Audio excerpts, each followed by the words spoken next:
Aloha, shamans, and welcome to Aloha, a little corner of the galaxy. Dale. Wonderful. Thank you for being here in this little dimensional space called EarthStar Spiritual Center in Greensboro, North Carolina. And we're live on Sunday, April 7th, 2024. I'm Dale Stacy, your host and co-abbot of EarthStar Spiritual Center. I have two dear friends here today, two of our local shamans, Katie Costa and Danny Trent. So welcome, Katie and Danny.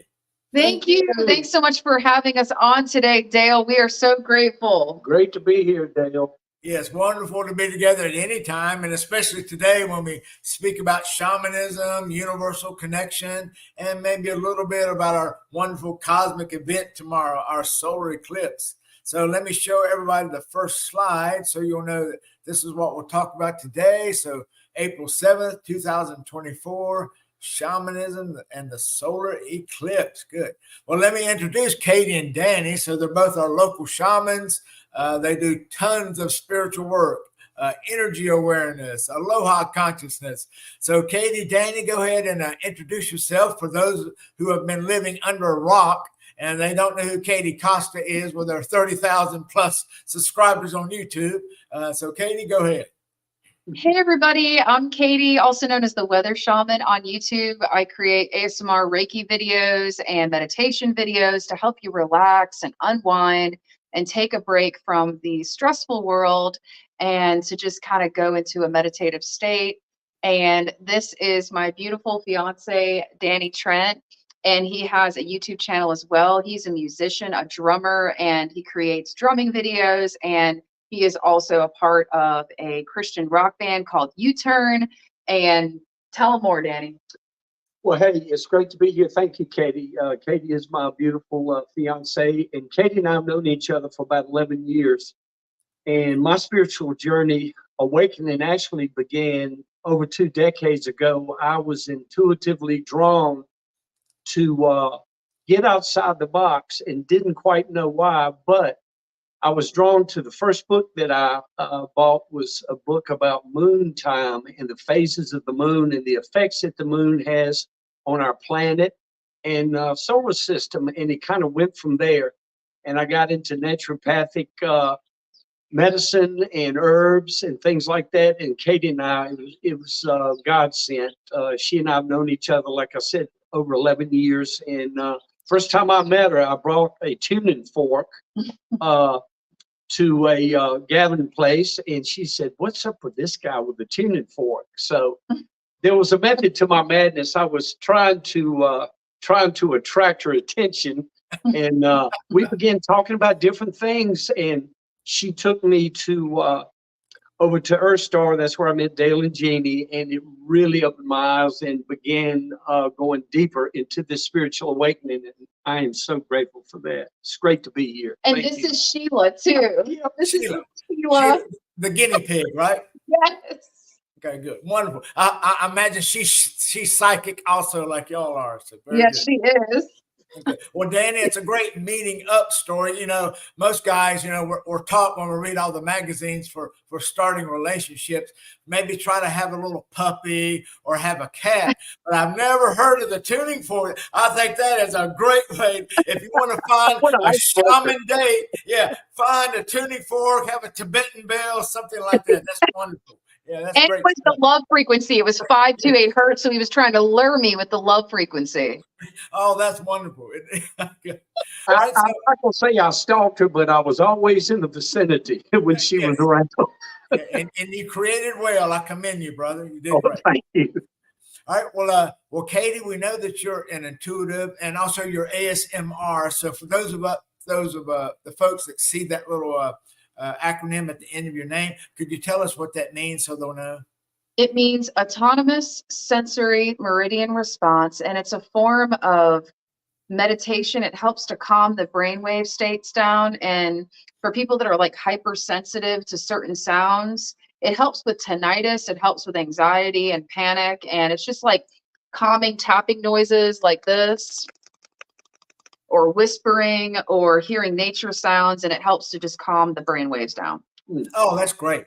And for those that are listening or hear it on the replay, please share and this with all your other folks who can help grow our channel, and also all the contact info for EarthStar and also for Katie and Danny that'll be in the show notes.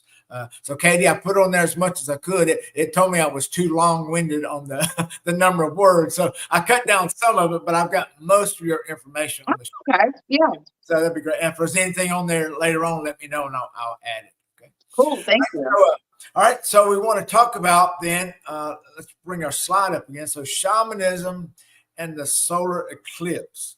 So when we think about that today, then, and we know that the solar eclipse, what's going to happen is this is the path of the solar eclipse going to be tomorrow. So I would say for us here in North Carolina, we probably want to be nice and settled between 3 o'clock p.m. to 3:30. And, you know, it's only going to happen in a little over 4 minutes. But as we look at this map, we can see that it's going to begin in the Central Pacific. Now, this is going to be in the area of Mu or Lemuria, as most people know. So we're looking at the Lemurian Triangle or the Mu Triangle that goes from Hawaii to the north. And you see the little New Zealand to the right there of Australia, right? And then it goes, makes a wonderful, and then it goes all the way over to South America. So there we have a beautiful Mu Triangle right there off the coast of Peru and Ecuador there, Easter Island. So we can see that the eclipse begins in Mu or Lemuria, like I said, as most people say. And then look at where it goes through America. It goes really right through the heartland of America, right? That Midwest. And then it goes all the way over to the Atlantic Ocean. So we can see how partially the eclipse is going to affect also Atlantis area, right? And the Bermuda Triangle area. So that area right there between the tip of Florida, right there to Puerto Rico and up north to Bermuda. So we can see that this being a transoceanic energy wave or clearing or renewal that's going across, and then it ends up all the way or just about be finished when it gets off the southwest of Ireland. So we can see that it's going to make quite an impact to go through Mu, go through the heartland of the USA, also through the Bermuda Triangle and the Atlantis area and Atlantic Ocean, all the way to Ireland. So going to be lots of wonderful energy going on. So tomorrow, our plans for the Merkaba ceremony during that time is we're going to place 13 Merkabas like we did earlier in 2015, also 2012 around America and the world. So if you'll join us tomorrow at 2:45 live, you can help us to put your energy into the 13 Merkabas that'll go all the way across this path. And then we can meditate from 3 to 3:30 with a green tea meditation. So that'll be a wonderful time to go within and just relax. So Katie, Danny, anything you think you're going to be doing tomorrow to help celebrate this wonderful energy of renewal? Anything that comes to mind? We're kind of contemplating whether or not to go within or to go without. We're kind of the cost. Do we stay inside or do we go outside? We're still trying to figure it out. I'm kind of feeling drawn to go outside. And Dale, before the show, gave us some good tips. Maybe be outside near some trees that act like antennas. Yes. And I was wondering whether or not in the beginning, if the energy was going to be positive or negative tomorrow. Yeah. No, it's going to be both, actually. You know, again, when we think about negative, you know, we think of that as a not really a good term. But, you know, when we think about a battery, like our car battery, right, as a positive terminal and a negative terminal. So we really don't think that's a bad thing as far as the batteries go, because it has to have both, right? And it has to have both to make a connection. So that's really just who we are. As far as the negative sense, I think that's what a lot of people think about the eclipse is. It's since it's working with our emotional bodies, people seem to think, oh, we're going to go within to that shadow self. And a lot of times folks think the shadow self is something that's negative, but it's not. It's part of who we are, right?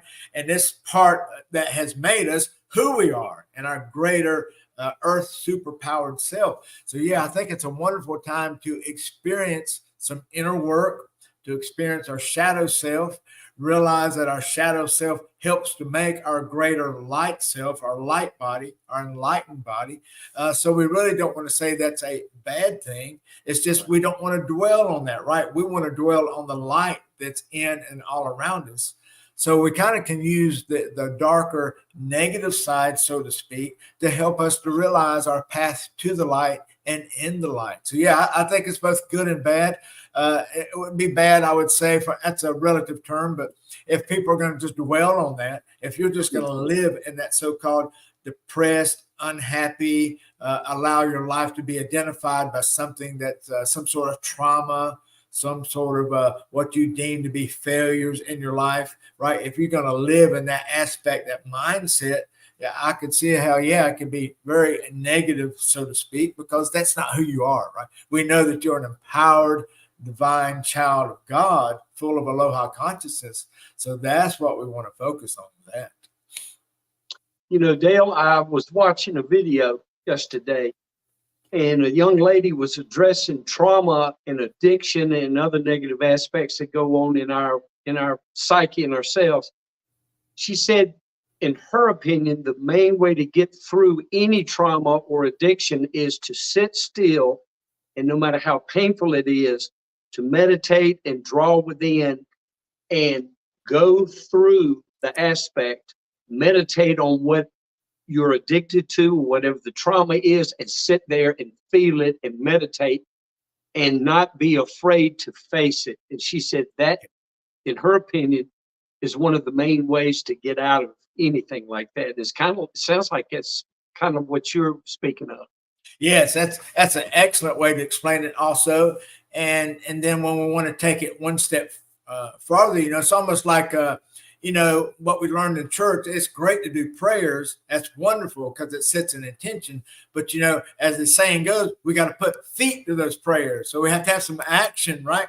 So, yeah, after we do that meditation, after we do the introspection, we understand what's going on. We know that we can create a new blueprint for our own lives. Now we start to act in these loving, positive ways in service to others. And that will help us to overcome and to use this so-called negative, traumatized time as a foundation to create a wonderful being of light and service to others.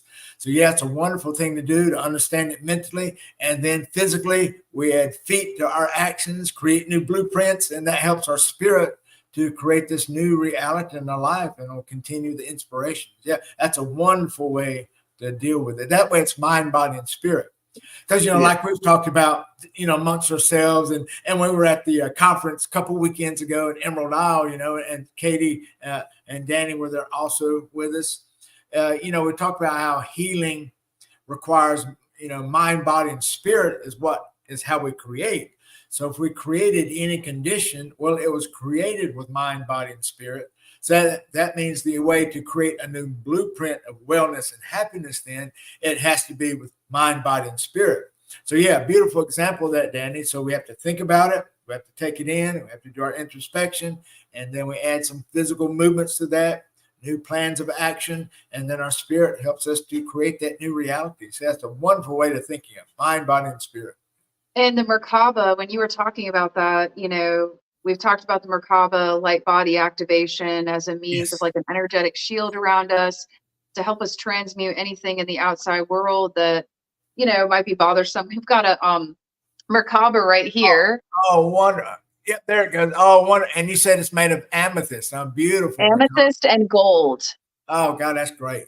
And then we've got Metatron's shield. But we are actually getting ready to, we are really looking forward to your upcoming class on the Merkaba. Yes. We're going to be signing up for that. Can you tell us again about what we can expect from that class? Because we're really looking forward to it. Yeah, let me put up a slide just so people can see what we're talking about. Yeah, so this is the Merkaba slide. So you can see it's going to happen July 20 through 21. So that will be the Merkaba class that will activate our alpha sphere, which is our Aloha bubble. And it will also actually be able to take it to the extent of being 55 to 60 feet out. And that way we can make our dimensional connections 1 through 144D. So as Katie just mentioned, Metatron, as she showed that little bit of sacred geometry, that's who we will make contact with, and all through 1 through 144D, because Metatron is our archangel for this universe. And so it'd be wonderful to have that connection. So when we talk about the Merkaba, you can see that little picture there to the bottom right. You see the alpha spheres, that little blue area, and then you see the gold or yellow sphere around that. That'll be the omega sphere. So when we activate this Merkaba around our bodies, this is how we can create this beautiful field of aloha around us, because this will be a Merkaba with the heart. So it's a heart Merkaba, unlike many of the Merkabas that we did, I guess 20 years ago now, or maybe 30 years ago with Drumglow Melchizedek, where it first started that we were doing mental mind Merkabas, and we had to do these exercises every single day to sustain it.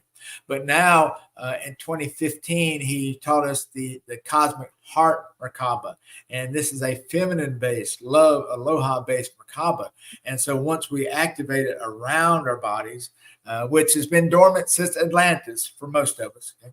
And so once it's activated, we'll only have to do that activation one time, because that's the feminine way. The feminine way is very easy. We don't have all these sets of instructions, right?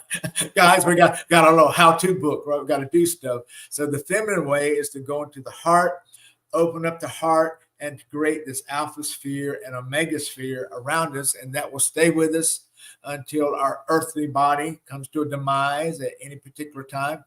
And should Mother Earth make transition to a full 4D, we will travel with our Merkaba into 4D with our physical bodies and our memories intact. So we will be able to be of great service to others in 4D, since we're going to remember everything as we go. And also the Merkaba is going to be very efficient. I know we were speaking earlier about 5G towers and things like that. So the thing with the Merkaba is, it can assimilate all this energy around us all the time, and it works 24/7. So it's always around us. So matter of fact, we have a Merkaba. Jeanne and I have a Merkaba around each of us, around our property, around our cars, around our children and grandchildren. We place Merkabas. So this energy system then, what it's going to do is going to allow you to assimilate, to absorb these wonderful energies, and to actually bring enlightenment and connection with all the energy around us. So it's not like we have to use it for this so-called protection, because that's not our mental thinking. We're not going to be afraid or have any kind of fear energy. We're simply going to absorb or reflect this beautiful energy around us and use it. So the Merkaba is a very helpful tool, especially if you're in deep meditation. Also, you want to do your healing work. If you love working with sacred geometry, because we know a Merkaba is a tetrahedron, one that points up and one that points down, as you were showing us with yours. So it's a wonderful class. It'll be a 2-day class. So it'll take us, I think, at least probably 10 to 5 or 10 to 6 every day. And so by the end of that weekend, on Sunday night, Sunday evening, your Merkabas will be fully activated. And also we'll show you how you can create external Merkabas, like we're going to do tomorrow when we go across the path of the Merkaba.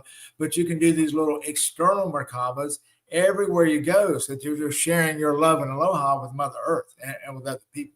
So thank you for bringing that up. And I hope it works out that y'all will be able to attend. Yeah, definitely. We're going to be there. Count us in. And, Yes. Because I'm one of those people that's very hypersensitive to EMFs, electromagnetic frequencies, the 5G, all that. And I know that this is going to be very helpful to have that tool in my toolkit to help to adapt to it better, because really we have no other choice but to adapt. And the more we fear it, the more it can have power over us. But if we can just let go of the fear and lead in love, love will transmute anything, like you've shared. And that's a great reminder. And, I don't know about you two, but the energies have been super intense around this eclipse. And myself, as well as a lot of my clients, have been talking about heightened anxiety, a lot of intense confrontational energies. Emotions are very heightened right now. A lot of people are going through rapid shifts, changes, transformations, seeing who in their life serves them, who maybe they're outgrowing and need to leave behind. I don't know about you all, but that's something that I've been going through is trying to keep the emotional body balanced through this eclipse energy. Yeah. Oh, yes, that's gonna be wonderful, and you know the moon's gonna represent our emotional bodies anyway as we go through, and so it's a wonderful time. It's really a rebirth. It's a shamanic death, a shamanic rebirth, a time of awakening, a time of enlightenment, and you know, and the reason why yeah, you talked about how there's a heightened sense of the emotional stuff.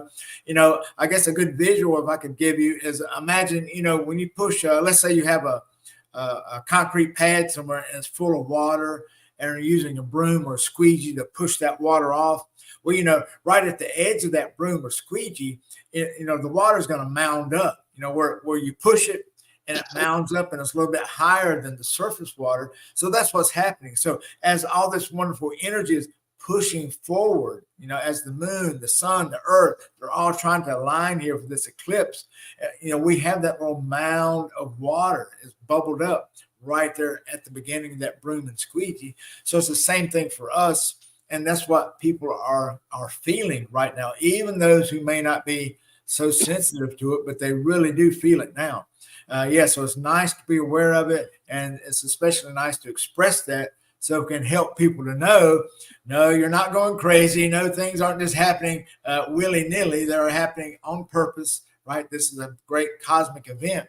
So, the eclipse is going to be a wonderful thing to help us with this renewal. Yeah. And Katie, you talk about the Merkaba too. You have so much energy anyway, or you and Danny both, you're air people.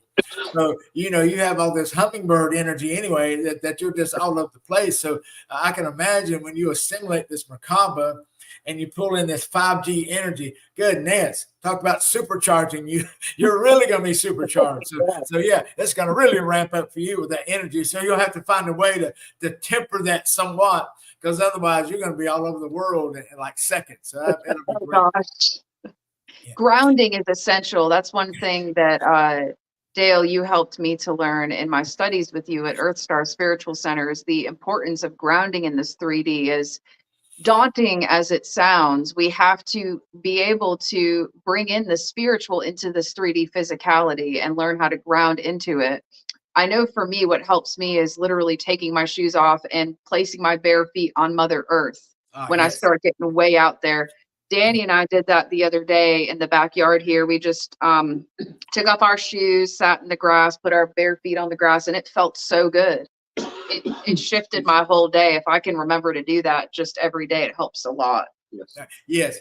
I love being outside, and whenever there's a small little, here in the development, there's a small little common area where there's so much clover in there. So I love going in there to a patch of clover barefooted. Of course, you got to watch out for the bees. I kind of make sure they're not there. I don't want to disturb the few honeybees that we have. But I love placing my feet and just standing in a patch of clover. It's almost as soothing as a patch of moss. But usually with moss, you got to be near either in the shade or near some kind of water, like a creek or something. Yeah, so I love doing that with moss and clover. And I'm glad you mentioned that about grounding, because, a common definition of that from a dimensional shamanic sense is, I invite you to think about two words. That's grounding and centered. Because a lot of times, like for y'all, you're both air signs. So with air signs and water signs, to say that you want to be grounded, sometimes in our 3D definitions, that makes it seem like we're forced to be still. And so I would offer another word for air and water signs, and that is to be centered. Because for you, being centered is your groundedness, right? Because, just think, for when an air sign gets grounded, that's called a tornado.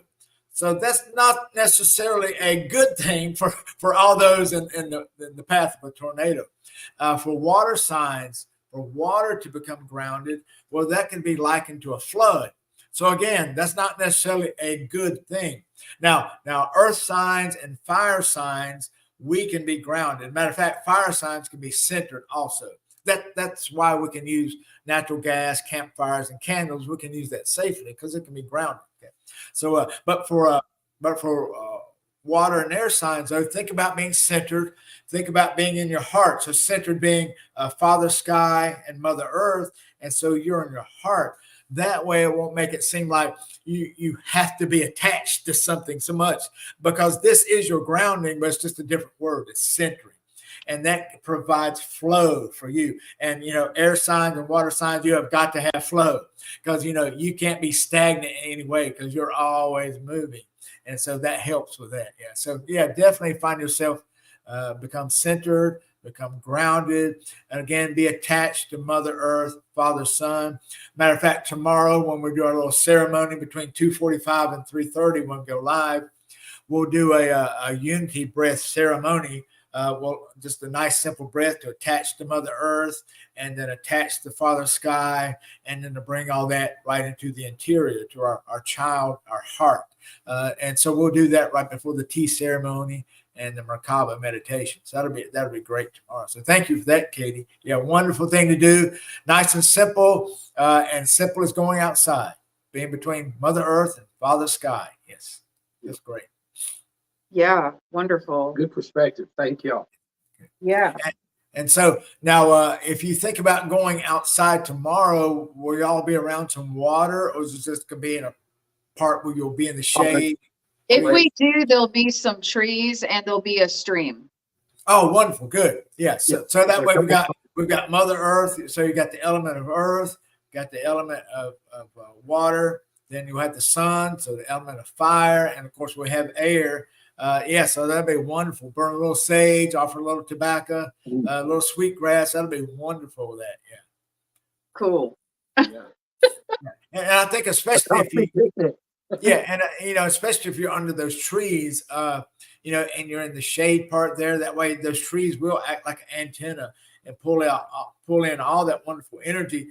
Just make sure you're able to assimilate all that energy, because, being antennas, they're going to pull in extra amounts of energy. So depending on the type of trees, how big they are, they're really going to pull that energy into that area. So be ready to assimilate and move that energy in your air sense. Just let that energy just move around. And then, just imagine as it's moving around you, just in your essence, just kind of pick some things that kind of pop up into your mind. And that way, just kind of think of that. So think about it's going to be a spiritual carousel for you. So as those little so-called metaphorical little hobby horses are going around a circle, just kind of pick one and let that represent some sort of clearing, cleansing, blessing for you. Yeah, that'd be a wonderful ceremony. Wow. Yeah. Good ideas. Yeah. Cool. Thank you for those ideas and suggestions. That sounds, lovely. And, in addition to this eclipse, we've got Mercury retrograde. I think we've got a new moon as well. It's just a lot going on. It's crazy. And Mercury retrograde can bring up a lot of weird stuff too. Oh, yes, indeed. I mean, especially that communication thing, things you say to people, especially in cyberspace. You may think, well, I'm just going to offer just a little, a little quote or something to somebody, but they're going to take it totally different. Yep. It's going to be, oh my gosh, no. Yep. Yeah. And then they're going to write back, and then that's going to start all this freaking frat going back and forth. So, so we've got to be careful of our communications, make sure we're very clear, very concise, keep things very short. Yeah. As we I think I'm going to keep my mouth shut. That'd be great, but that's going to be tough for an air sign, Danny. You know how that is. You're right. Yeah. You may just blow up, so you can't do that if y'all can't talk. That's the truth. Spontaneous combustion. That's it. You've got to get that out. Do you think, are you planning on doing some drumming or flute playing, anything like that? Or? I could take a drum out there tomorrow. Yeah, you should. Yep. That'd be a good mission. Good idea.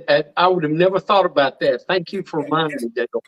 You're a professional drummer. You play that drum great, and that would be great, because not only that, that drum, it's going to be two things. It's going to, drum representing the sacred fire, the heartbeat of Mother Earth.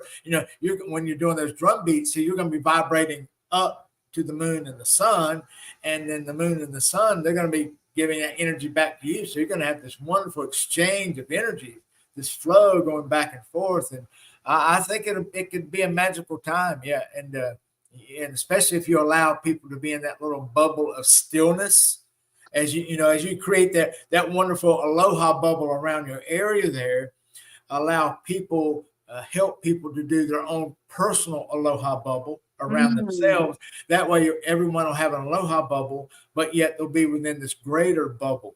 And so, really, it's almost like you will be inside because you have this beautiful bubble of love around you. So you'll be doing the best of both worlds, being able to play the drum. And Katie, I would, if it's not too much trouble, taking that heart singing bowl. Oh my God, that would be great too. That's a great idea, because we may potentially meet a couple of people in our network, and I could bring my instruments with me and we can all play an instrument. Maybe I'll bring a couple for them too and ask if they want to play with us. Yeah, as long as they can play in tune, because a lot of times when people play, if they're not able to stay with a group, then you'll just have to kind of gauge that, because you don't want people with the energies the way they are. You want to make sure it's a very harmonious time, a loving time together. So we want to make sure all those sounds are in sync, because we don't want to make noise. We just don't want random noise, right? We want harmony, right? Harmony, peace, love. Yeah. So if they can do that, because with the bowl, that would be more the yin aspect. And of course, the drum is more the yang aspect. So, and of course, that's what the sun and moon are, right? The moon's the yin and the sun's the yang. So you two playing off of that. Oh my goodness. Yeah, maybe we could record a video doing that. Oh, yes. That would be great. Yeah. Record that video. That'd be a wonderful thing to do. But and that way, what's that? Heal the healers. Fire pit, when we were gathered around the fire the first night, you started the drums off perfect, and less is more. So I was trying to get in sync with you to keep the beat at a constant flow, and it seemed like starting off with everything, it was a little bit scattered, but then everything started coming together. And that was one of the most powerful fire circles I've ever been around. It was extremely powerful. Everybody got in sync with the instruments, and it just flowed so beautifully. It's almost like when you hear a church choir or really somebody singing a cappella, when there's harmony there and it comes together, goodness, it's a great sound. It's a beautiful sound. Yeah, you two sound great on the drums. You two should collectively play together more. The two of you are awesome. I know. We may have to maybe come over sometime, Danny. We could do like a little drumming video. We could play the powwow, and then you could play your drum, and we could kind of play off each other. And then it would be nice if we could kind of slow that down and let Katie play her singing bowls in between. So that way we'd have the yin and yang. Oh, that'd be a great. And we have a hand pan drum too. Have you heard of the hand pan? Yes, that'd be great too. It's so relaxing. It's awesome. That is wonderful. Good. All right, great. Well, looks like we're over the halfway mark here, half an hour. So thank you for taking time out from your busy day as you prepare for the wonderful cosmic event tomorrow. So any lasting thoughts you'd like to leave everybody with? How everybody's doing? Anything at all? Be gentle with yourselves right now, guys. Once again, the emotions are running high. Just go within, take it easy. Think before you speak. Think before you speak, think before you act, and just, stay grounded, stay low key until this eclipse passes, and easy does it. Yes. Go within, go without. And I learned from the weekend down at Emerald Isle, as above, so below. And somewhere in there is the equilibrium, the balance that we all need. Yeah, exactly. Good. Yeah, so just try to be the aloha in every moment. So make sure you can see the aloha, hear the aloha, touch the aloha, smell the aloha, taste the aloha. And that way you can be aloha in every moment, especially with this wonderful cosmic event. Because I think I heard the other day, it's going to be quite a while before we have another full solar eclipse for the United States. Even though we know it happens maybe 1 to 5 times a year somewhere on the globe, at least a partial eclipse, but we know it's going to be a while before the United States has one again. And we had one 7 years ago. Remember in 2017, August of 2017. So that was kind of special to think now another cycle of 7 years, a spiritual year, we're having another one. So should be a great time. And I know we'll all be Aloha filled and shamans of Aloha. So thanks for joining us. Thank you for having us, Dale. We love you. Thank you, Dale, so much. Love you. And I love you. So we'll talk to you soon. Talk to you right after the show goes off. And so you take care. Much aloha, everybody. Aloha. Be the aloha in every moment. Aloha. Oh, let's do a pow. Ready? 1, 2, 3. Pow. All right. Aloha. Aloha.